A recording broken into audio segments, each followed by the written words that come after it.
स्वः तत्सवितुः वरेण्यं भर्गो देवस्य धीमहि धियो यो न प्रचोदयात्। तो गीता के द्वितीय अध्याय में जब भगवान श्री कृष्ण ने मुख प्रस्तुत की कि जीवन वस्तुतः जो आत्मा है वो अमरणशील है, केवल शरीर का रूपांतरण होता है।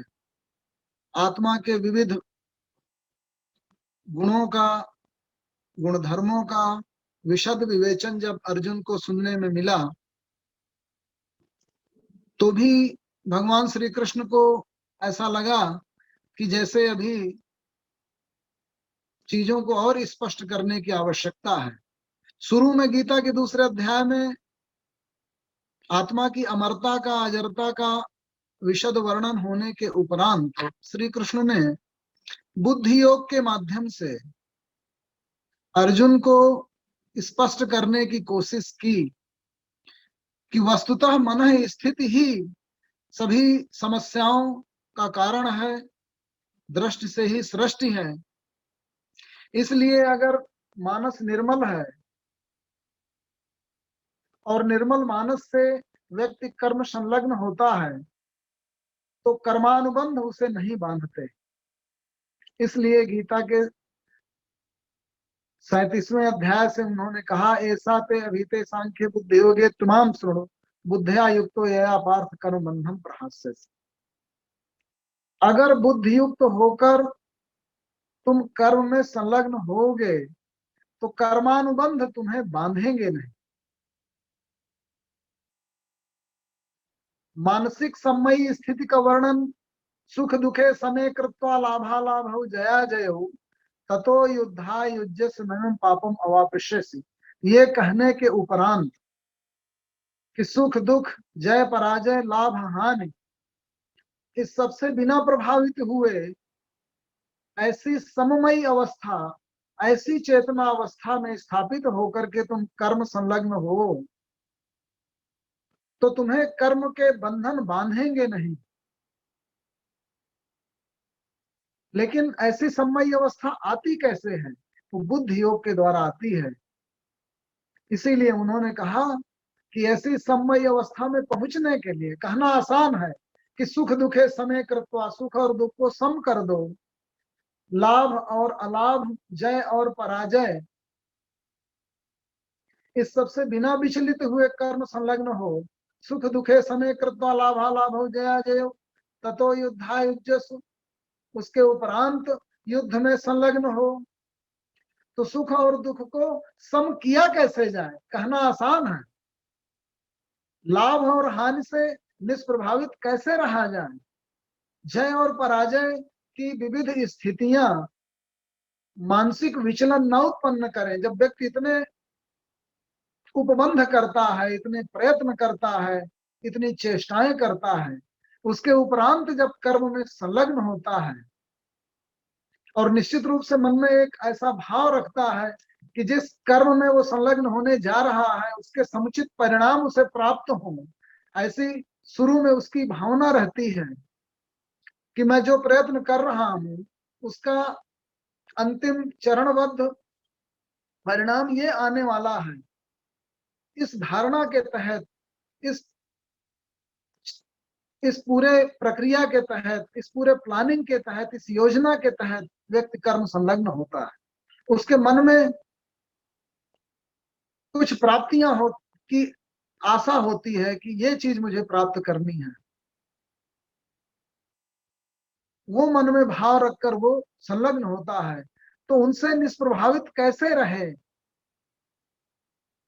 मन को विचलित करने वाले विविध भाव उसे कैसे प्रभावित न करें, ये आसान नहीं है। कृष्ण ने कह तो दिया दूसरे अध्याय में कि सुख और दुख को सम कर लो, लेकिन सम कैसे कर लो, उसके लिए वो 37वें अध्याय से उस युक्ति की ओर बढ़ना शुरू करते हैं। जब हम देखते हैं भगवान कृष्ण ने दूसरे अध्याय के 11वें श्लोक में ही, सूत्र में ही सब चीज कह दी। अशोक्ष्यान अनुशोच तुम प्रज्ञावादाश्च भाष्ये गतासून अगतासून है नाम सोचंति पंडिता। और उसके बाद 12वें श्लोक में कि ऐसा भी नहीं है कि मैं नहीं था या ये राजे महाराजे नहीं थे, हम हरदम से हैं और हरदम रहेंगे।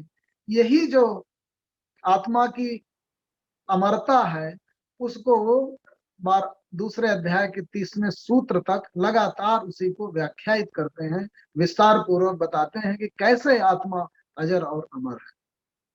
ये सांख्य दर्शन है। तो इस आत्म तत्व का विशद विवेचन करने के उपरांत उन्होंने एकदम व्यवहारिक दृष्टि अपनाई और उन्होंने कहा कि अगर तुम आत्मा को अजर और अमर मानकर संलग्न नहीं होना चाहते तो कम से कम अपने स्वधर्म को देखो कि योद्धा धर्म है तुम्हारा, कर्म है तुम्हारा, उसको ध्यान में रखकर संलग्न हो।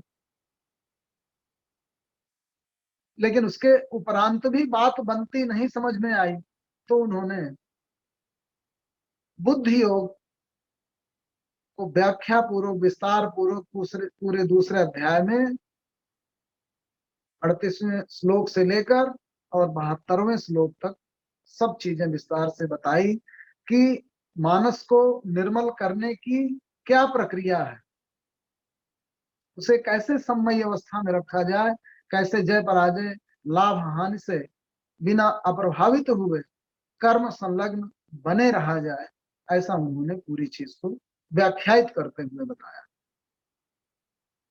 तो जब व्याख्यायित किया चीजों को कि योगस्थ कुरु कर्माणि संगम त्यक्त्वा धनंजय सिद्धयो असिद्धयो समो भूत्वा समत्वम योग उच्यते। पहले तो उन्होंने कहा कर्मणि एव अधिकार रहते मां फलेषु कदाचन, कि कर्म में ही तुम्हारा अधिकार है। इस चीज को बड़े विस्तार से बहुत से वक्ताओं ने पहले ही सबके सम्मुख व्याख्यायित किया है कि व्यक्ति का अधिकार वस्तुतः केवल कर्म तक है। माननीय सुनील वाजपेयी साहब ने इस चीज को बताया कि अधिकार तो व्यक्ति का सिर्फ कर्म तक है, उसके अलावा संसार की सूक्ष्म से लेकर बृहद से बृहद किसी भी चीज में, किसी भी वस्तु में, किसी भी पदार्थ में, किसी भी द्रव्य में कहीं भी व्यक्ति का कोई अधिकार नहीं है। तो कर्म में हमारा अधिकार है। उसी चीज को जोर देकर श्री कृष्ण ने कहा कर्मणि एवं अधिकार ते अम्मा फलेषु कदाचन। फल क्या है? उसका कंसिक्वेंस है। जब कर्म संलग्नता होगी तो उसके कंसिक्वेंस, उसका जो अगला चरण आएगा वो कोई ना कोई परिणाम आएगा। और जो न्यूटन के तीनों नियम हैं, इसको बड़े विस्तार पूर्वक पहले भी अग्रवाल साहब ने व्याख्यायित किया था कि हर एक जैसे क्रिया की प्रतिक्रिया होती है, जड़त्वमयी स्थिति स्थैतिकता या गत्यात्मकता बनी रहेगी जब तक उसको परिवर्तित न किया जाए, और वही परिवर्तन कर्म है।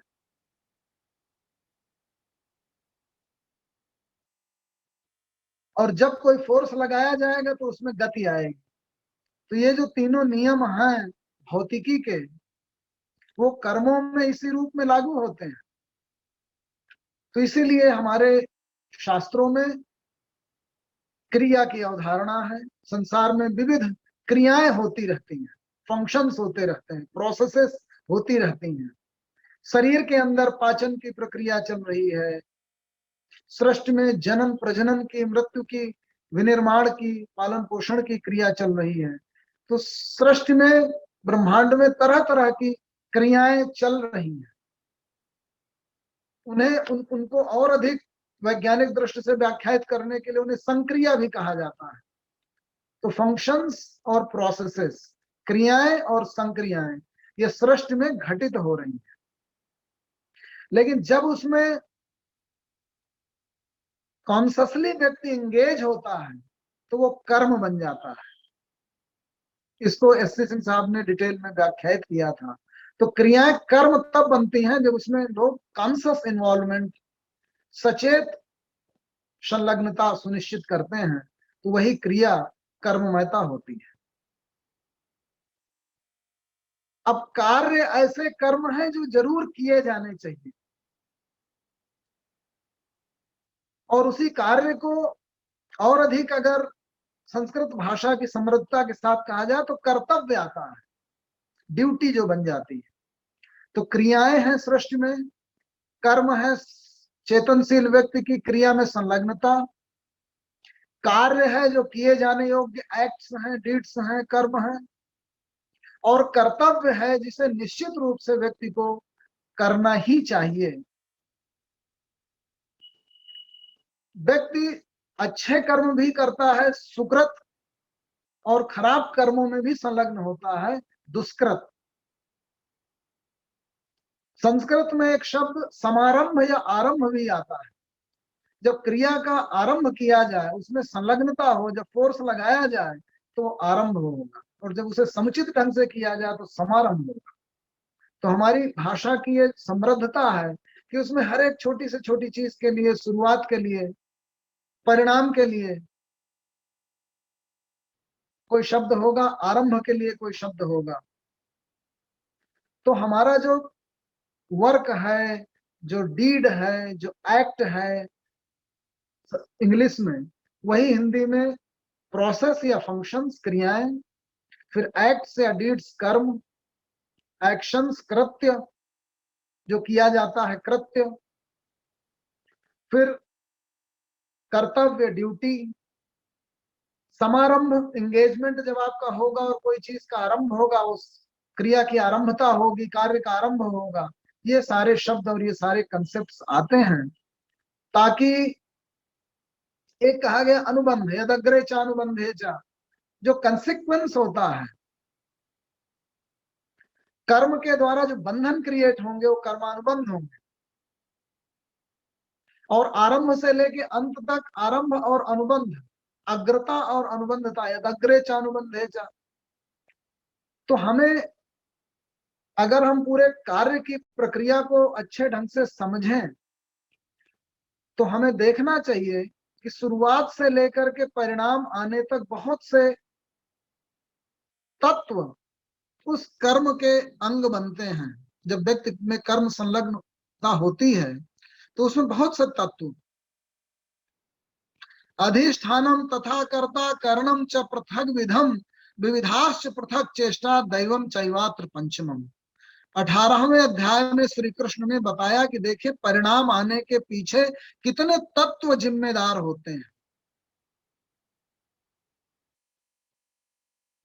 अधिष्ठानम तथा कर्ता करणम च पृथक विधम, किस जगह आप कार्य कर रहे हैं, कैसा समाज है, कैसा स्थान है, कैसी परिस्थितियां हैं। कोई कार्य बहुत आसानी से विद्यालय में, जैसे आपने अगर अध्यापन कार्य किया तो छात्र उस चीज को ग्रहण करने के लिए बैठे हुए हैं, तो आपके द्वारा जो पढ़ाने की क्रिया होती है वो जल्दी से परिणाम प्राप्त कर लेगी। लेकिन अगर आप कहीं भीड़ में खड़े होकर के पढ़ाना आरंभ करें, चर्चा आरंभ करें, तो उसका परिणाम, यानी छात्रों तक वो ज्ञान संप्रेषित हो जाए, अन्य व्यक्तियों तक वो पहुंच जाए, वो नहीं हो पाएगा। तो ये है अधिष्ठान, वो जगह, वो परिस्थितियां, वो इंसेम्बल, वो सोसाइटी जहां जो महत्वपूर्ण होती है क्रिया आरंभ होने से कर्मफल की प्राप्ति तक। कर्ता, कर्ता कैसा है, उसकी बुद्धि लब्धि कैसी है, उसकी शक्ति कैसी है, उसकी संलग्नता कितनी, दृढ़ता कितनी, कितना कमिटमेंट है, कितनी योजनाबद्ध ढंग से उसने, मसलन उसी शक्ति के साथ आप बिना योजना के जब आप युद्ध में संलग्न होंगे, पाकिस्तान ने सपोज रात में आक्रमण कर दिया और आप तैयार नहीं थे, तो उसको इफेक्टिव मुकाबला नहीं कर पाएंगे। लेकिन अगर आप तैयार हो जाएं तो परिणाम दूसरे होंगे उसी शक्ति के साथ। तो कर्ता की स्थिति क्या है, कर्ता की तैयारी क्या है, उसकी बुद्धि लब्धि शक्ति, ये तमाम कारण हो गए कर्ता के। अधिष्ठानम तथा कर्ता करणम, टूल्स कैसे आप यूज करते हैं। आप अगर प्राचीन काल और मध्य काल में वही लड़ाई लड़ रहे हैं तो आप डंडे से, भाले से, तलवार से, इस तरह के हथियारों से लड़ेंगे। और आज नागासाकी और हिरोशिमा में एक बम गिरा करके लाखों लाख लोगों को अमेरिका ने सेकंडों में बर्बाद कर दिया। तो टूल्स, कैसे टूल्स? वो करण है। चेष्टाएं कैसी हैं? एक व्यक्ति पूरी जिंदगी लगा देता है कोई चीज प्राप्त करने में, पूरे तन मन धन पूरी संलग्नता के साथ उसको प्राप्त करना चाहता है, उसे वो प्राप्त होता है। और एक व्यक्ति कैजुअली उसे करना चाहता है, चलते चलते पाना चाहता है, संभव नहीं है। कितनी चेष्टा है, कितनी मानसिक संलग्नता है, कितना अंतःकरण से संलग्न होकर के आप उस क्रिया में लगे, वो भी कर्म फल के लिए कारण बनता है। और दैव, चांस, युद्धों में ऐसे ऐसे चांस देखे जाते हैं, ऐसी घटनाएं हो जाती हैं। मसलन पानीपत का युद्ध हो रहा है और उसमें एक तीर आकर के लग जाता है जो है इधर के शासक के आंख में, और वो बेहोश होकर गिर गया, सेना तितर बितर हो गई, कोई कमांड देने वाला ना बचा और विजय हो गई। तो जो चांस है उसके रोल को भी इनकार नहीं किया जा सकता, उसी को दैव तत्व कहा जाता है हमारे यहाँ। तो किसी भी क्रिया से परिणाम तक की का जो सफर है वो छोटा सफर नहीं है। तो अगर व्यक्ति की प्लस पूरी जिंदगी लोग कर्म में संलग्न रहते हैं, और श्री कृष्ण ऐसा नहीं चाहते कि एक कर्म कर दे अर्जुन, या कोई भी व्यक्ति आज एक कर्म कर दे, फल आ जाए और फिर उसके उपरांत उसका व्यक्तित्व जो है वो विकृत हो जाए।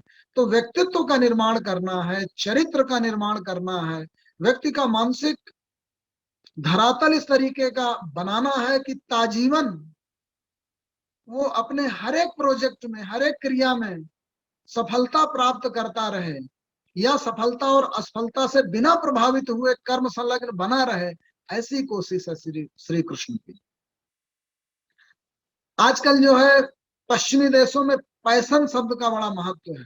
कितना पैशनेट है आप, कितना पैशनेट होकर के आप अपना लक्ष्य प्राप्त करना चाहते हैं, इसको एक वर्च्यू की तरह, एक वैल्यू की तरह फोकस किया जाता है। कितनी पैशन है। लेकिन हमारी गीता में डिस्पैशनेट एक्शन की बात की गई है, क्योंकि पैशन से अगर आपने सफलता पा ली तो हो सकता है आपका उत्साह बढ़ जाए, और अगर आपने सफलता ना पाई तो जिस पैशन से आप लगे हुए थे उतने ही वेग के साथ आपको धक्का लगेगा, उतनी ही प्रतिक्रिया होगी, और हो सकता है आप इतना ज्यादा उससे मोह भंग के शिकार हो जाएं कि आप उस काम में, उस प्रोजेक्ट को छोड़ ही दें। आजकल एक बड़ी समस्या के रूप में उभर आई है ये चीज कि व्यक्ति का एकदम से मोह भंग हो जाता है, व्यक्ति अपने आप को मिसफिट पाता है। जिन हथियारों से व्यक्ति लड़ता है, अगर वो समझबूझ कर तैयार नहीं किए गए तो वो उसी को डैमेज करने लगते हैं, उसी कर्ता को।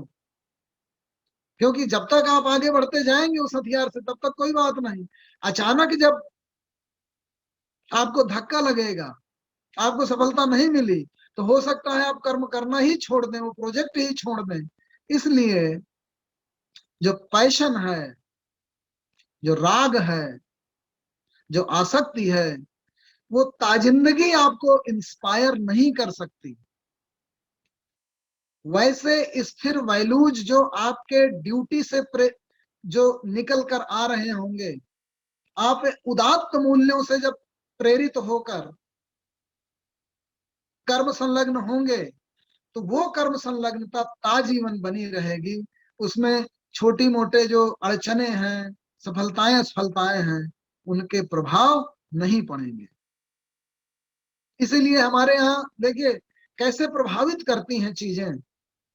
जब आप अपने आप को एक देश का नागरिक सोचते हैं और फिर विचार करते हैं अपने कर्मों और कर्तव्यों में, तो अपने देश के प्रति आप में एक बायस होता है। जब आप अपने आप को एक समुदाय का, एक सपोज वकीलों की बात चल रही है कहीं और आप एक वकील हैं और अपने आप को आइडेंटिफाई आपने कर लिया एक वकील के रूप में, तो जाहिर है जहां उस समुदाय की बात होगी उसके इंटरेस्ट के साथ आप अटैच हो जाएंगे। आपने अपनी आइडेंटिटी अटैच कर ली, एक देश के नागरिक के रूप में आपने अपनी आइडेंटिटी अटैच कर ली, एक पुरुष या स्त्री के रूप में आपने अपनी आइडेंटिटी अटैच कर ली। कृष्ण कहते हैं पूर्ण निरासक्त, कहीं भी अटैचमेंट नहीं करना। तो कैसे आएगी हमारे यहाँ? इसीलिए जब ज्ञान या शिक्षण की शुरुआत होती है तो शुरू में ही एक बीज मंत्र दिया जाता है, अहम ब्रह्मास्मि। अपने आप को ब्रह्म के साथ अटैच करिए, इतना विशद आइडेंटिटी क्रिएट करिए कि छोटी मोटी आइडेंटिटीज से उत्पन्न होने वाली विकृतियां आपके मानस को प्रभावित न करें। अदरवाइज आप में वो निष्पक्षता, न्यायप्रियता, धर्ममयता नहीं रहेगी। इसीलिए उदात्त जीवन मूल्यों पर कृष्ण जोर देते हैं और निरासक्त निष्काम कर्म की बात करते हैं, क्योंकि जहां काममयता होगी वहां पे आपका अटैचमेंट क्रिएट हो जाएगा। थोड़ा बहुत जहां असफलता होगी तहां आपका मोह भंग होगा, आप परिणामों के प्रति आसक्त हो जाएंगे और कर्म में जो दृष्टि रहनी चाहिए, जो कर्म से उत्पन्न होने वाला आनंद होना चाहिए, उसमें आनंद प्राप्त करने की बजाय आप वो छोटे फल, किस्तों में जब आता है तो छोटा छोटा जो फल आता जाएगा उसमें आनंद अनुभव करेंगे। और एक समय एक ऐसी स्थिति आएगी कि जब वो फल कम मिलता हुआ दिखाई देगा तो आप दुखी और निराश होंगे और कर्म संलग्नता आपकी कहीं ना कहीं कंप्रोमाइज हो जाएगी। एक बंदर है, उसने फसल बोई है, जिस दिन फसल बोई है उसी दिन से वो देख रहा है कि इसमें फल अभी नहीं आए। हर रोज जाता है इंची टेप लेके नापने कि भाई मेरा अखुआ जो है वो गेहूं का कितना बड़ा हुआ, अभी क्यों नहीं बड़ा हुआ। गेहूं के पौधे टूट जाते हैं उसी में। कहने का मतलब यह है कि जब आप कर्म का आरंभ करते हैं उसी समय से यदि आप फल की अपेक्षा दिमाग में रख लें और फल फिर रोज मिलता न दिखाई दे या कुछ कठिनता आने लगे तो आप निराश होने लगेंगे और आप पूर्ण शक्ति के साथ संलग्न नहीं हो पाएंगे। इसलिए निष्कामता की बात कही गई। तो हम आगे बढ़ते हैं। इसमें अर्जुन बोलता है भगवान से कि प्रभु, आपने दूसरे अध्याय में बुद्धि योग की इतनी बातें कर दी, सम्मयी स्थिति में पहुंचने के लिए मुझे किस तरह से योगमयी स्थिति में रहना चाहिए। योगस्थः कुरु कर्माणि बुद्धि युक्तो जहाति हुबे सुकृत दुष्कृते तस्मात् योगा युज्यस्व योग कर्मसु कौशलम। बुद्धि से युक्त होकर सुकृत और दुष्कृत दोनों को भूलकर बुद्धि युक्तो जहाति हुबे सुकृत दुष्कृते तस्मात् योगा युज्यस्व, योग में संलग्न हो जाओ, क्योंकि योग कर्म में कुशलता है। ठीक हो रहा है, कम ठीक हो रहा है, बहुत अच्छा हो रहा है, बार बार ये मत सोचो। एक बार निर्णय ले लिए हो तो उसी में पूरे मनोयोग से संलग्न रहो। तो अर्जुन एक खास किस्म के द्वंद्व में उलझ गया। एक तरफ उसे बुद्धि योग दिखाई देने लगा, दूसरी तरफ कर्म योग। बुद्धि और कर्म एक दूसरे के अपोजिट देखने लगे। देखिए कितने भ्रम भ्रम कितने तरह से आता है।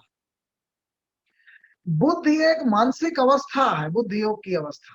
जब आप एक चेतनामयी अवस्था में होते हैं, समत्वमयी अवस्था में होते हैं, इंद्रिय मन अहम आदि के प्रभावों से मुक्त होकर गुणातीत अवस्था में होते हैं, वो बुद्धि योग की अवस्था है। ऐसी अवस्था में अपने आप को ले जाइए और फिर अपने कर्तव्य कर्मों में संलग्न होइए। तो बुद्धि और कर्म में किसी तरह का द्वंद्व है ही नहीं, लेकिन उसे दिखने लगा। तीसरे अध्याय के आरंभ में ही प्रश्न एक अर्जुन ने कर दिया, जैसी चेत कर्मण ते मता बुद्धि जनार्दन। ऐ जनार्दन, यदि आपको कर्मों से बुद्धि श्रेष्ठ लगती है तो आप मुझे इस घोरतम कर्म, भयंकरतम कर्म युद्ध में क्यों लगाते हैं। कृष्ण का मकसद केवल इतना था कि व्यक्ति जब भी संलग्न हो कर्म में, संसार में जब भी कर्ममयी हो तो बुद्धि योग की अवस्था में रहे।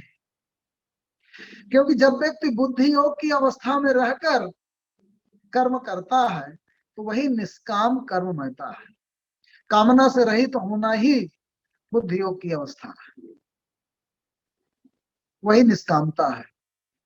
और फिर निष्काम होकर, निष्कामता ही बुद्धि योगमयता है, और फिर कर्म संलग्न हो जाइए। तो निष्कामता बुद्धि योग है, तो निष्काम कर्म योग वही बुद्धि योग वही कर्म योग हो गया। और निष्कामता अपने आप में तरह तरह की वर्चूज को समेटे हुए है। इंद्रियों का प्रभाव नहीं है, उससे आप बच चुके हैं। अहम का प्रभाव नहीं है, उससे परे जा चुके हैं। आपकी प्रकृति गुणों से प्रभावित, सतरजतम गुणों से प्रभावित नहीं हो रही, उससे आप बच गए हैं। तब तो आप बुद्धि योग की अवस्था में पहुंच गए। यदा ते मोह कलिलम बुद्धि व्यतितरिष्यति तदा गंतासि निर्वेदम श्रोतव्यस्य श्रुतस्य च। जब इस मोह रूपी कलिल से, मोह रूपी समुद्र से तुम्हारी बुद्धि तर जाएगी, यदा ते मोह कलिलम बुद्धि वितरिष्यति तदा गंतासि निर्वेदम श्रोतव्यस्य श्रुतस्य च। तब सुने हुए और सुने जाने योग्य जो भी है उससे तुम परे चले जाओगे। तो ऐसी अवस्था की पूरी अवधारणा उन्होंने दूसरे अध्याय में बताई, कैसे वो अवस्था प्राप्त की जाती है। अब जब वो अवस्था प्राप्त हो गई तब कर्म में संलग्न। तो तीसरा अध्याय इसीलिए कर्म योग है कि बुद्धि योग की अवस्था में पहुंचकर कैसी होती है बुद्धि योग की अवस्था। आपूर्यमाणम अचल प्रतिष्ठम समुद्र माप प्रविशंति अद्वत तद्वत कामा प्रविशंति सर्वे स शांति मापनोति न काम खामी। जैसे चारों तरफ से नदियों का जल आके समुद्र में भरता रहता है, भरता रहता है, और समुद्र पे कोई फर्क नहीं पड़ता, वैसे ही तमाम तरीके की कामनाएं आपके अंदर आती रहे, आती रहे। बार बार इस चीज में प्रश्न होता है कि क्या कामनाएं खत्म हो जाएंगी? नहीं, ये गुण है, धर्म है इंद्रियों का, मन का, स्वभाव है अहम का कि वो तमाम तरह की कामनाएं करेगा। लेकिन उन कामनाओं को आने दीजिए, उनसे, उनको जानकर, उनकी गति को देखकर, उसको समझकर उससे परे चले जाइए, उससे परे अपने आप को स्थापित कर लीजिए। निर्भयता की अवस्था भय न लगना नहीं है, भय लगे तो भी उसे पार कर, ट्रांसेंड कर, उसे दबा कर बुद्धि के द्वारा और कर्म में आप संलग्न हो जाए, क्योंकि भय प्रवृत्ति है। गुणों का प्रभाव पड़ना, गुण रूपी जो सतरज और तम रूपी रस्सियां हैं वो बांधती हैं, लेकिन उससे, उसकी गति को जानकर और उससे मुक्त हो जाना, जानकर ही मुक्ति मिलती है, समझ कर ही मुक्ति मिलती है, ज्ञान से ही मुक्ति मिलती है। तो उनकी गति को समझ जाएंगे जब आप, तो आपकी बुद्धि इस मोह रूपी कलिल को पार कर जाएगी और फिर आप कर्ममयी हो जाइए। उसको कर्ममयी क्यों हो जाइए, उस पूरी केमिस्ट्री को तीसरे अध्याय में भगवान कृष्ण ने समझाया। क्या समझाया? लोके अस्मिन् दुविधा निष्ठा पुरा प्रोक्ता मयानक ज्ञान योगेन सांख्या नाम कर्म योगेन योगिना। जो सांख्य है वो ज्ञान योगियों का है, और जो कर्म योग है वो योगियों का यानी बुद्धि योगियों का है। कैसे? न कर्मणाम अनारंभात नैष्कर्म्यम पुरुषो अश्नुते न च संन्यासनात् एव सिद्धिं समधिगच्छति। कर्म के अनारंभ से नैष्कर्म्यता का पान नहीं किया जा सकता। देखिए संस्कृत की संश्लिष्टता और उसकी शब्द शक्ति। अनारंभ, जिसको आरंभ ना किया जाए। तो शुरू में जैसा हम लोगों ने डिस्कस किया, क्रियाओं का आरंभ, सूत्रपात होने जा रहा है कर्म का, करने योग्य कर्म अर्थात कार्य। कर्मों में अनारंभ करने से यानी कर्मों का आरंभ न करने से नैष्कर्म्यता नहीं मिलती। नैष्कर्म्यता क्या है? बड़ा ही संश्लिष्ट, सूक्ष्म और सुंदर शब्द है नैष्कर्म्यता। कर्म्यता माने कर्म संलग्नता, और नैष्कर्म्यता कर्मों में संलग्न होते हुए भी उससे अप्रभावित बने रहा जाए। इसीलिए नैष्कर्म्य सिद्धि की बात आई 18वें अध्याय में।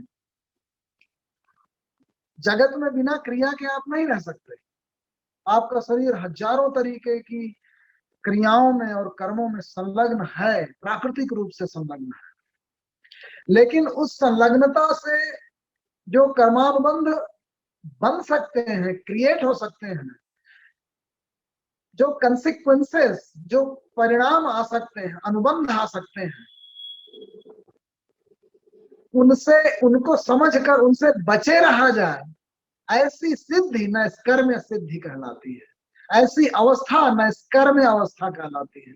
कर्मों में संलग्न होते हुए भी उनमें संलिप्त न हुआ जाए, उनके अनुबंधों से बचे रहा जाए।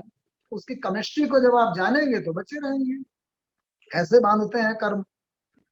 कर्म में जब आप योजनाबद्ध होकर लगते हैं तो इतनी शक्ति लगती है, इतनी ऊर्जा लगती है, इतना समय लगता है कि उसके परिणाम की आकांक्षा, भावना, अपेक्षा आपके अंदर उत्पन्न होने लगती है। सहज स्वाभाविक है।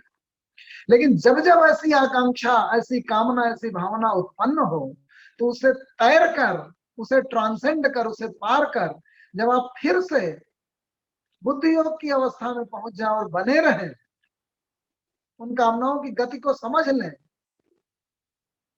तो समझिए आप नैष्कर्म्य अवस्था में हैं। ऐसी सिद्धि नैष्कर्म्य सिद्धि कहलाती है। ऐसी अवस्था नैष्कर्म्यता कहलाती है। तो न च संन्यासनाते सिद्धि समधिगच्छति, कर्मों को छोड़ देने से, कर्मों का न्यास कर देने से भी सिद्धि नहीं मिलती। एक अधिगच्छति, एक समधिगच्छति। अच्छी तरह से जब वहां पहुंचा जाए तो कर्मों को छोड़ना नहीं है, कर्मों का संन्यास नहीं करना है, कर्मों में युक्त होकर ही जीवन यापन करना है। तो शुरू से लेके और 18वें अध्याय तक प्रभु ने कहीं भी सन्यास की बात नहीं कही।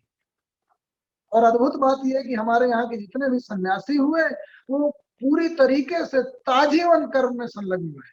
भगवान शंकराचार्य जी उस वेदांत के सन्यास के समर्थक, ज्ञान मार्ग के, जीवन में ज्ञान प्राप्ति से लेकर और ताजीवन अंत तक पूरे देश का भ्रमण करना, लोगों को शिक्षाएं देना, मंदिरों की, चारों धामों की स्थापना करना, पूरे देश में एक धर्ममयी एकता की स्थापना करना, इतने ग्रंथों का संपादन और प्रणयन करना, भगवान शंकराचार्य ता जिंदगी कर्म में संलग्न रहे। श्री कृष्ण खुद ही कर्म में संलग्न रहे, ईश्वर होते हुए भी कहते ही हैं वो, तीसरे अध्याय में ही कहते हैं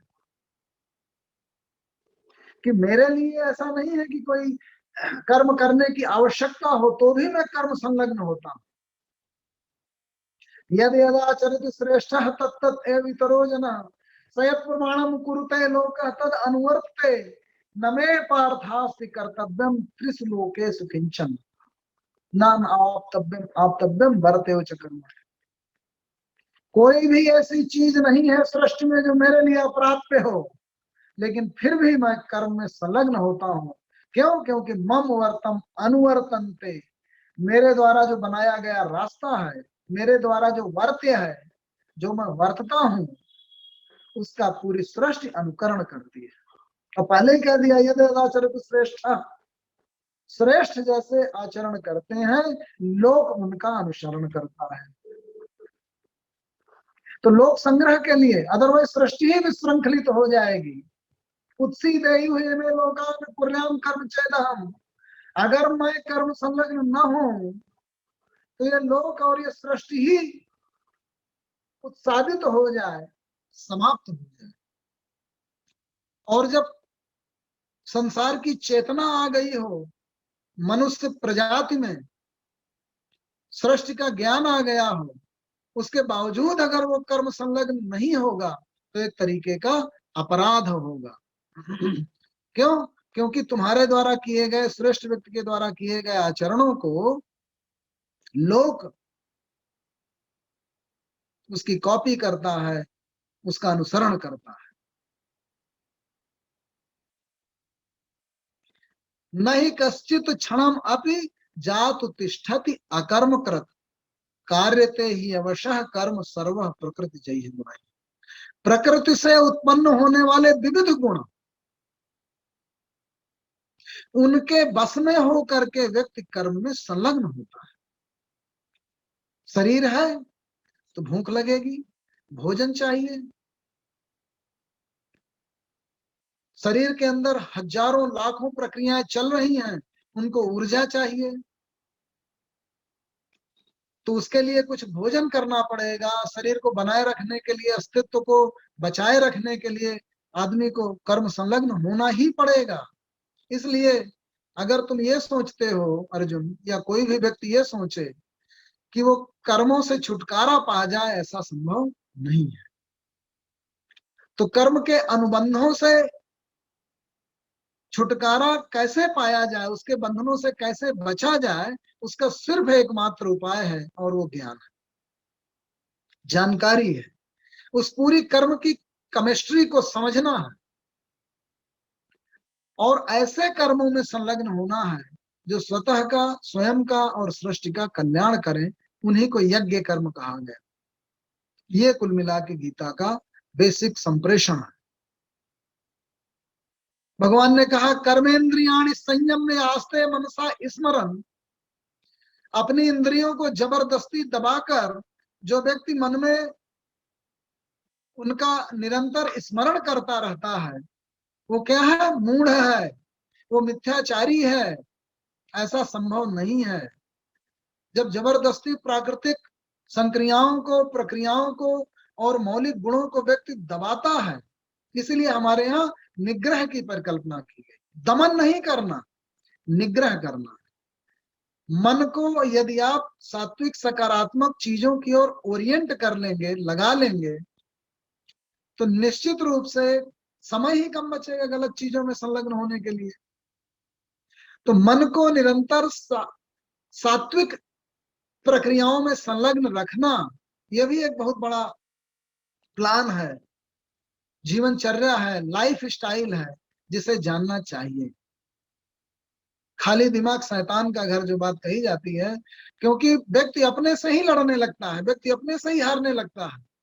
और मनोवैज्ञानिकों का कहना है कि ताजीवन व्यक्ति 90% अपनी एनर्जी अपने आप से लड़ने में ही व्यर्थ करता है। आप अपनी समस्त संभावनाओं को क्यों नहीं प्राप्त कर पाते? उसका सबसे बड़ा कारण अगर स्टैटिस्टिक्स में देखें तो यही है कि व्यक्ति अपने आप से ही लड़ता रहता है। देखिए, सबसे बड़ा शत्रु कौन है? व्यक्ति का सबसे बड़ा शत्रु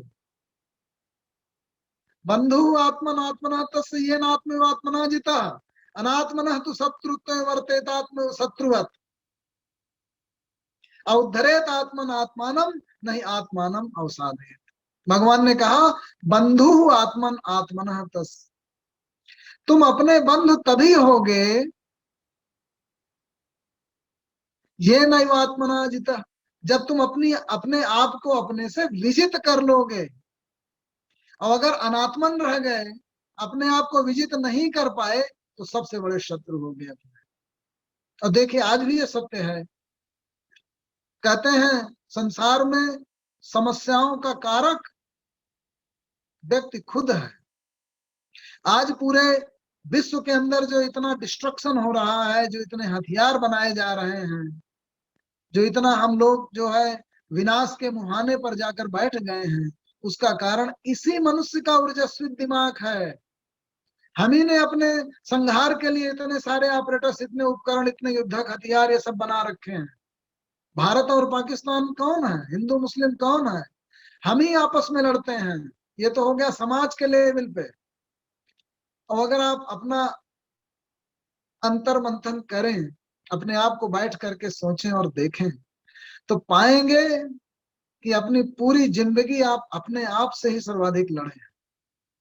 आपकी इंद्रियां, आपकी कामनाएं, आपकी भावनाएं, आपका अहम आपकी सारी ऊर्जा को छरित कर लेता है, अपने आप में एंगेज करके रखता है, उसे रिलीज नहीं होने देता, उसे चैनलाइज नहीं होने देता, उसे फोकस नहीं होने देता। और आप सोच में पड़े रहते हैं, आप तनाव में पड़े रहते हैं, आप दुनिया भर का, कहते हैं व्यक्ति काम कम करता है, काम की चिंता ज्यादा करता है। स्टूडेंट पढ़ता कम है, मैं कैसे पढ़ूंगा, मैं ऐसे उठूंगा, मैं इतने बजे उठूंगा, मैं उठ करके फिर मुंह धोऊंगा, फिर मैं इस तरह से खाना खाऊंगा, फिर खाने की जरूर बात बैठ के पढ़ जाऊंगा, पूरा दिन इसी में निकल जाता है। इसी तरह से व्यक्ति जब कर्म की प्लानिंग करता है तो मैं पहले ऐसे शुरू करूंगा, फिर मैं ये करूंगा, फिर वो करूंगा, और कर्म नहीं, असली चीज नहीं कर पाता। तो कुल मिलाकर के आजीवन हम लोग अपने आप से लड़ते रहते हैं, अपनी कमजोरियों से लड़ते रहते हैं। दुख की बात यह है कि इतना चेतना की विकास की अवस्था में आकर के भी व्यक्ति अपने संहार के इतने उपकरण बना चुका है। हमारा जितना समाज विकसित होता चला जा रहा है उतना ही हमारे विनाश को और क्लोज लाता जा रहा है। किसी भी समय इतने परमाणु बम फट जाएंगे और हम सारे समाप्त हो जाएंगे, ऐसी स्थिति आ चुकी है। तो हम अगर अपने अपने कमजोरियों को, अपने उन नकारात्मक स्वभाव और मानसिक शक्तियों को समझ लें, उन फैकल्टीज ऑफ माइंड की स्टडी कर लें कि कौन हमारे ही खिलाफ खड़ी हो जाती हैं। हमारा भय हमें ही होल्ड बैक करता है। ध्यान से देखिए, आप में साहस नहीं आने देता। आपकी चिंता, आपकी उद्विग्नता, आपकी निराशा, आपका भय, it is holding you back, it is not releasing energy. आप अगर अपने आप का अध्ययन करें तो आप पाएंगे कि अगर आप मुक्त होते, हमारे दर्शन में, भारतीय दर्शन में सबसे ज्यादा महत्व मुक्ति को क्यों दिया गया। देखिए कि वैज्ञानिक थे हमारे पूर्वज, क्यों? क्योंकि हम बंधे हैं, बंध जाते हैं, बार बार बंधते हैं, बार बार हमारी चिंताएं, हमारी कमजोरियां, हमारी निराशा, हमारा दुख, हमारा भय हमें रोकता है, हमें आगे बढ़ने से रोकता है, हमें कर्म होने से रोकता है, हमें उत्साहित होने से रोकता है, हमें आलिंगन करने से रोकता है, हमें प्रेम करने से रोकता है, मोहब्बत करने से रोकता है, विजयी होने से रोकता है, कर्मई होने से रोकता है। ध्यान से देखिए, एक एक क्रिया का, एक एक संक्रिया का, अपने आप का अगर आप अध्ययन करेंगे तो पाएंगे कि 90% आपने ही अपने आप को रोका है। आपकी वजह से ही आप रुके हैं, कोई दूसरा आकर के आपको प्रभावित नहीं करता। भगवान ने कहा नियतम कुरु कर्म त्वम कर्म ज्यायो ही अकर्म। नियत कर्म में तुम संलग्न हो जाओ, क्योंकि अकर्ममयी होने से कर्ममयी होना ही श्रेष्ठ है। और ये जो शरीर यात्रा है, शरीर का निर्वहन है, शरीर यात्रा पिछते न प्रसिद्ध ये अकर्मण। अकर्ममयी होने से सिद्ध नहीं हो सकती शरीर यात्रा। आपके शरीर का, आपके समाज का, आपके परिवार का, आपके ब्रह्मांड का संचालन संभव नहीं है। लेकिन कर्म में संलग्नता तो आवश्यक है। कैसे कर्म हो? यज्ञ अर्थात कर्मणो अन्यत्र लोको अयम कर्म। यज्ञ के अलावा बाकी जितने कर्म हैं वो कर्म बंधन उत्पन्न करने वाले हैं। तो पहले भगवान ने सबसे महत्वपूर्ण चीज बताई, निराश अर्जुन को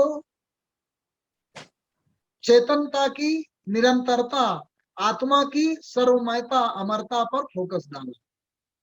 पुनः व्यक्ति जब अस्तित्वमयी है तो बुद्धि योग में स्थापित हो, बुद्धि की समता में, गुणातीत अवस्था में, ध्यानावस्था में और चेतना के स्रोत में स्थापित हो।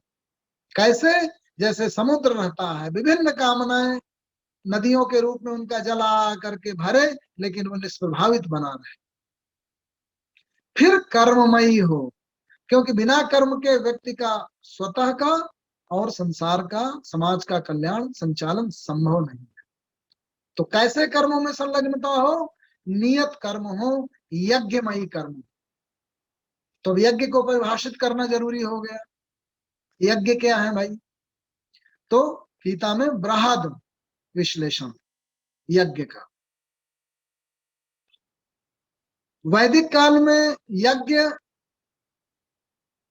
एक प्रक्रिया थी, एक अनुष्ठान था जिसमें आहुति दी जाती थी।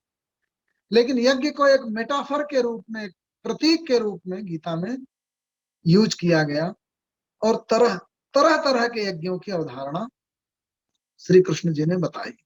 वो चौथे अध्याय में विस्तार से पूरे कित द्रव्य यज्ञ, तपो यज्ञ, योग यज्ञ तथा परे स्वाध्याय ज्ञान यज्ञ संसित व्रता। द्रव्य यज्ञ होते हैं, तप यज्ञ होता है, यहाँ तक कि ज्ञान भी यज्ञ है। योग भी यज्ञ है। तो ऐसे यज्ञ जो संसार का कल्याण करे, समाज का कल्याण करे, ऐसे कर्म यज्ञ कर्म है। उनमें अगर तुम्हारी संलग्नता रहेगी तो तुम्हारा कल्याण होगा और तुम कर्मानुबंधों में नहीं बंधोगे। अब केमिस्ट्री बताइए कि आरंभ कैसे हुआ सृष्टि का, समाज का, चेतना का, राज्य का, और जो आज की हमारी विकसित स्थिति है। सहयज्ञा प्रजा सृष्टवा पुरोवाच प्रजापति। प्रजापति ने सृष्टि के आरंभ में ही प्रजा के साथ यज्ञों की सृष्टि की। यज्ञ एक प्रतीक के रूप में है, यज्ञों की, कर्मों की सृष्टि की।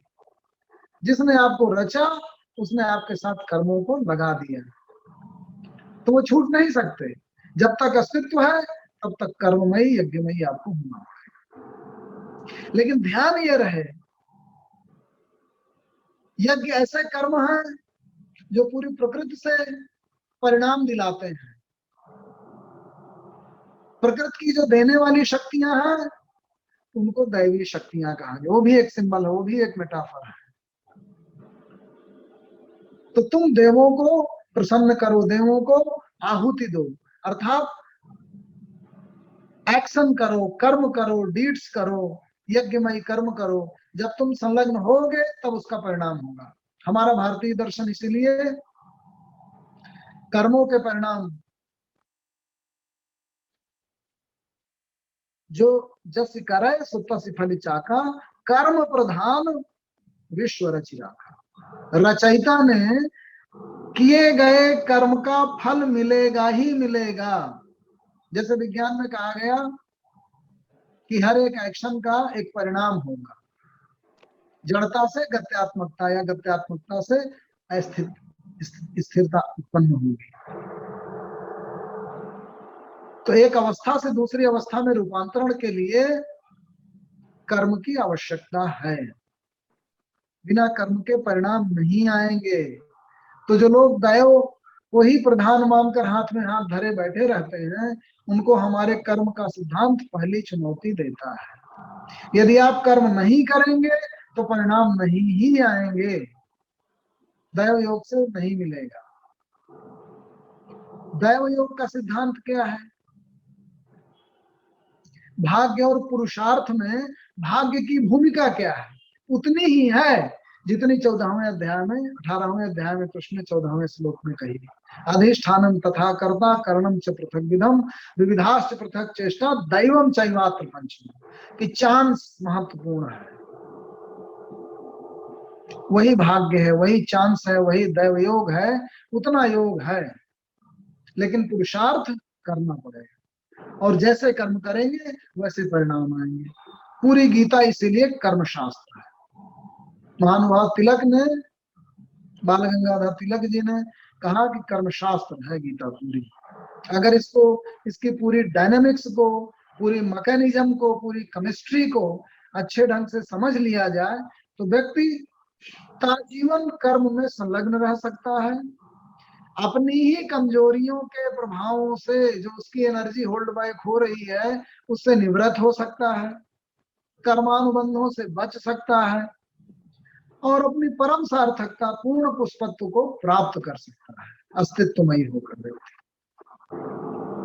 तो उन्होंने कहा, बड़ी महत्वपूर्ण बात कही, इष्टान भोगान निवो देवा दास्यन्ते यज्ञ भाविता तैः दत्तान अप्रदायेभ्यो भूते स्तेन एव सः।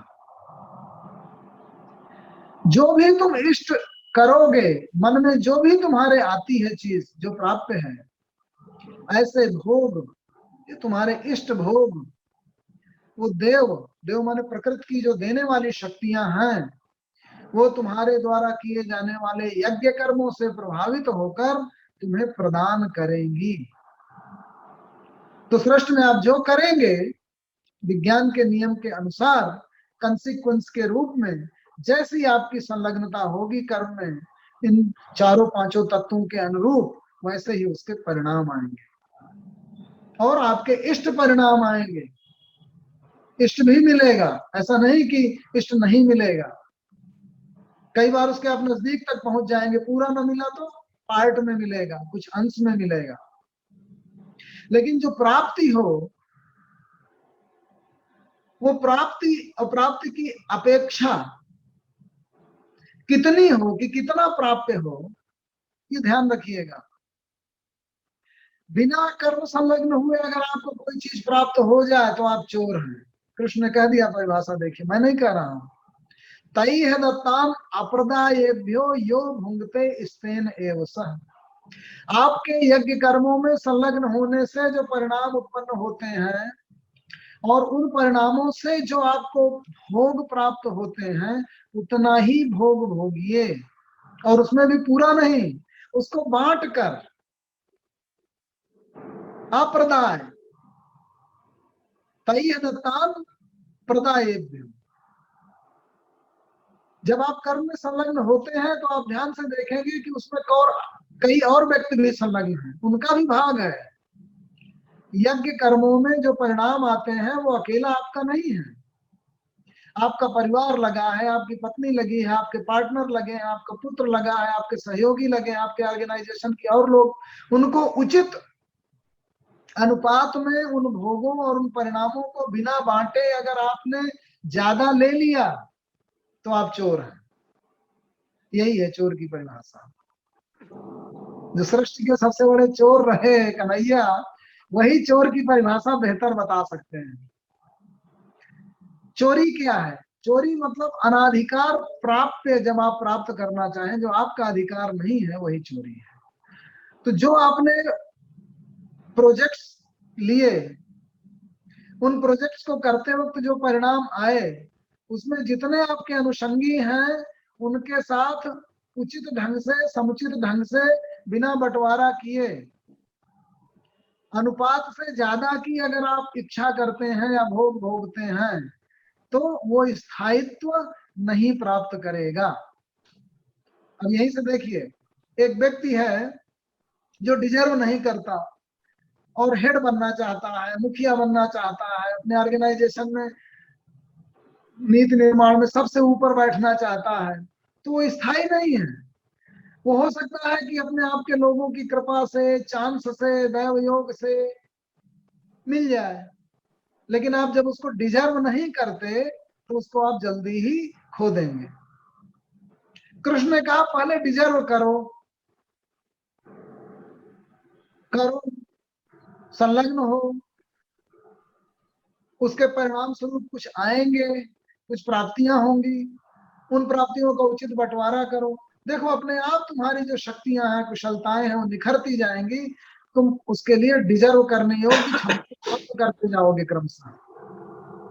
और बिना वो क्षमता प्राप्त किए अगर उसको लेना चाहोगे, भोग भोगना चाहोगे, प्राप्ति करना चाहोगे, तो चोर हो जाओगे।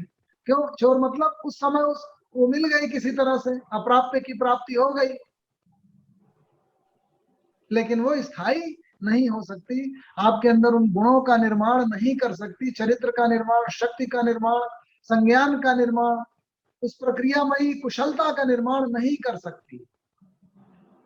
इसलिए ये आवश्यक है। मैं समय का सीमा का उल्लंघन तो नहीं कर रहा शर्मा जी? 4 मिनट का क्या है बस। जी जी। तो मैं अपनी बात को बस अंत में ये कह के विराम देना चाहूंगा कि भगवान ने कहा यज्ञ शिष्ट असिना संतो मुच्यन्ते सर्व किल विषय। यज्ञ से उत्पन्न होने वाले जो भी परिणाम हैं, उनका जो छोटा सा फ्रैक्शन बचा रहता है, उसका भोग भोगो, उसी से अपने जीवन का संचालन करो, तो तुम समस्त पापों से मुक्त हो जाओगे। लेकिन तुम केवल आत्म सुख के लिए अगर भोगों को भोगोगे, बिना यज्ञ में संलग्न हुए, तो तुम पाप का ही आचरण करोगे, ऐसा जानना चाहिए। तो कुल मिला के समरी ये है, भगवान ने ज्ञान योग का उपदेश दिया, जैसे सांख्य योग कर सकते हैं, परम ज्ञान है वो, आत्मा की अजरता अमरता, थोड़ी साउंड नहीं आ रही सर आपके, और गुणमयी अवस्था, गुणातीत अवस्था में स्थापित करने का परम कोश है वो। उसके बाद उन्होंने कहा इस शरीर में रहते हुए बुद्धि योग का अवलंबन करो, मानसिक समत्वमय स्थिति में रहो, कामनाओं से निष्प्रभावित होकर के फिर विचरण करो, लेकिन कर्म संलग्न हो, कार्यों में संलग्न हो, कर्तव्य में संलग्न हो, और संलग्न होने के उपरांत जो परिणाम आएंगे उन परिणामों पर किस तरह से तुम आचरण करो, उसके जो रिजल्ट है, उसके जो भोग है, उसको सब में बांट करके उतना ही अनुपात केवल ग्रहण करो जितना तुम्हारे लिए आवश्यक है, तभी तुम मुक्त होंगे। ये पूरी प्रक्रिया अगर हम आरंभ से लेकर अंत तक उसकी विवेचना करें तो संसार की व्यक्ति की समस्त बुराइयां समाप्त हो सकती हैं। वही बुराइयां ही पाप हैं, जिसे प्राचीन काल में पाप कहा जाता था, आज की डेट में सिद्ध कर दीजिए, बुराई कर दीजिए, इविल्स कर दीजिए। यही मेरे निवेदन था। अब आपके मन में जो भी भाव है, प्रश्न है, उसको खोले तो उस पर विचार किया जाए। धन्यवाद आदरणीय डॉक्टर एस.एस. भदौरिया साहब, आपने बहुत सुंदर तरीके से कर्म अकर्म विक्रम के विषय में दिया, और आज का जो टॉपिक था गीता के निष्काम कर्म योग की अवधारणा बहुत ही सुंदर शब्दों में रखी, और आपने बहुत सही कहा कि first of all you deserve then desire, first of all you deserve then desire, but we don't deserve but we desire. कहीं ना कहीं मतलब हमको डिजर्व तभी करना चाहिए जब डिजायर करें, क्योंकि जो व्यक्ति अपने आप को तलाशते हैं उन्हीं को लोग तलाशते हैं। मतलब अपने आप को तलाशना बहुत जरूरी है, तभी हमको लोग तलाशेंगे। और आपका ये कहना कि कार्य कर्म जो है नहीं करेंगे तो परिणाम नहीं आएंगे, तो अगर देखा जाए तो वही व्यक्ति कामयाब होता है जो काम करता है। यानी कामयाब कौन होगा? जो काम करेगा। काम नहीं करेगा तो कामयाब भी नहीं होगा। यानी कोई प्रश्न काल में हम देख लेते हैं। अभी हमारे पास 3 मिनट हैं। आर.एन. पांडे साहब ने कहा है बहुत सुंदर विवेचना, और आर.एन. चतुर्वेदी साहब ने कहा है परस्पर भावन्ते से ही यज्ञ की अवधारणा की है, जिससे परम भाष्य श्रेय को प्राप्त होंगे। बहुत सुंदर। कर्म कर्तव्य कर्ता करण देव सभी का सुंदर वर्णन। आप किसी का कोई प्रश्न अगर बनता है तो अपने आप को अनम्यूट करके पूछ सकते हैं। हमारे बीच में नैब साहब भी आ चुके हैं। नैब साहब का आज का गृह प्रवेश था। आपको बहुत बहुत सबको बधाई, बहुत शुभकामनाएं। बधाइयाँ बधाइयाँ। तो सर नैब साहब को हमने बधाइयाँ। आपके लड्डू खा लिए हैं सर। आपने जो हमें लड्डू दिए हमको, 4 लड्डू हमारे पास आ चुके हैं सर। हम लोग बधाइयाँ सर, बधाइयाँ। हम उसको कल बधाई दीजिएगा। आज तो कल है। नेब साहब को बहुत बधाइयाँ, बहुत शुभकामनाएं। आप तो कानपुर में आप तो आएंगे और हमें सर नेब साहब कल भी दे देंगे, कल को भी दे देंगे, कोई बात नहीं। अरविंद जी, एक क्वेश्चन है। जी सर। हाँ, ये राकेश सोनी साहब अपने को अनम्यूट कर लीजिएगा। हाँ, राकेश सोनी हमारे साथ। चोरी की कुछ परिभाषा दी थी। हाँ जी, एक मिनट कर लीजिए आप। एक्सप्लेन कर दीजिए कि हम सभी लोग चोर तो नहीं है। क्या चीज? मेरा क्वेश्चन ये है, सब लोग चोर नहीं कर्म तो बहुत लोग करते हैं, लेकिन समाज में इतनी मतलब सब में इतनी असमानता क्यों है?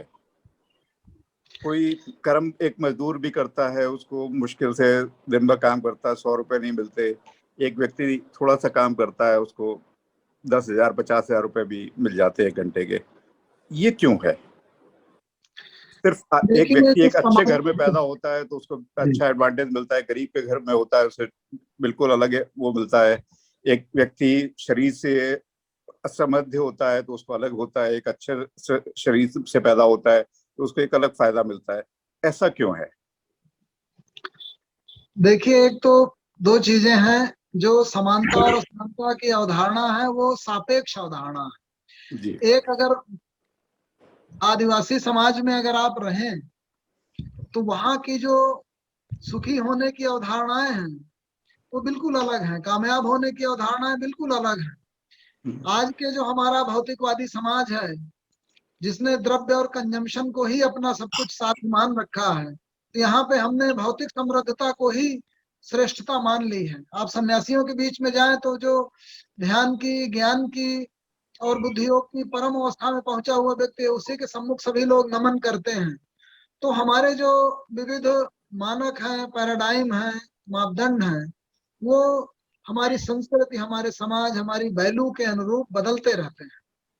तो किसी का ज्यादा ये कहना कि कोई आदमी ज्यादा सुखी है या कोई आदमी ज्यादा सफल है या ज्यादा सिद्ध है, ये हमारे अपने वैल्यूज और मानदंड के मुताबिक है। एक चीज। दूसरी हमारे हिंदुओं और बौद्धों ने कर्म के सिद्धांत का जो निरूपण किया, उसको जब हम और आगे ले जाएंगे, अभी तो हम केवल एक जीवन देखते हैं, उसमें उन्होंने इसको विशद रूप में बताया कि ये जो कर्म की जड़ें हैं वो कई जन्मों तक विस्तारित रहती हैं। तो जो व्यक्ति पैदा होते ही विकलांग पैदा होता है, शक्तिहीन पैदा होता है, या उसमें कुछ अक्षमताएं होती हैं, उसको पूर्व जन्म से जोड़ते हैं और इस जीवन में जो किए जा रहे विविध कृत्य हैं उनके परिणाम को आगे आने वाले जन्मों तक विस्तारित करते हैं। तो ये हमारा जो दर्शन है, भारतीय दर्शन, उसमें जो कर्म की श्रृंखला का विस्तार है वो एक जीवन तक नहीं है, कई जीवन तक फैला हुआ। दूसरा आयाम। तीसरा आयाम यह है कि जो दो तरह की चेतनाएं हैं, एक व्यक्ति के व्यक्तिगत चेतना और एक पूरे समाज की कलेक्टिव कॉन्शसनेस। हमारी कलेक्टिव कॉन्शसनेस आज तरह तरह के पश्चिमी विचारों से, भौतिक सुख समृद्धि से प्रभावित होकर ऐसे राजनीतिक, ऐसे न्यायिक नियम, ऐसा संविधान, ऐसा विधि विधान बनाती है जो विषमता को जन्म देता है। अगर हम थोड़ा और चेतनमयी होकर, थोड़ा और समतामयी होकर के कुछ ऐसे नियम बनाएं जिसमें वेल्थ का, धन का एक पूरा समत्वमयी वितरण हो सकता है हर एक श्रमिक को अपने श्रम के अनुपात में रिजल्ट मिलने लगे। तो कई तरह के फैक्टर्स हैं, कारक हैं, जो हमारे परिणामों को, हमारे द्वारा किए जा रहे कार्यों की जो रिजल्ट हैं उनको प्रभावित कर रहे हैं। उसको हमारी इंडिविजुअल कॉन्शसनेस और कलेक्टिव कॉन्शसनेस उसको इन्फ्लुएंस कर रही है। उसमें अगर समाज के जो लीडिंग लोग हैं वो अगर लग के उसको थोड़ा और बैलेंस कर दें तो हो सकता है और अच्छा समृद्ध और ज्यादा सम्मयी समाज हम देख पाए। जी ठीक है सर, धन्यवाद। 7:02 हो चुके हैं। आदरणीय SS भुदेल साहब का बहुत बहुत धन्यवाद। और हम लोग अपनी उसको करते हैं। कल अच्छा की सूचना है, कल हमारे बीच में डॉक्टर पंकज अग्रवाल आ रहे हैं जो कि यहाँ पर डायबिटीज के बहुत एक्सपर्ट डॉक्टर हैं। अपने एक एक प्रश्न तो कम से कम सभी लोग रख लीजिएगा और सभी लोग आए तो बहुत अच्छा लगेगा। धन्यवाद। ओम शांति शांति शांति।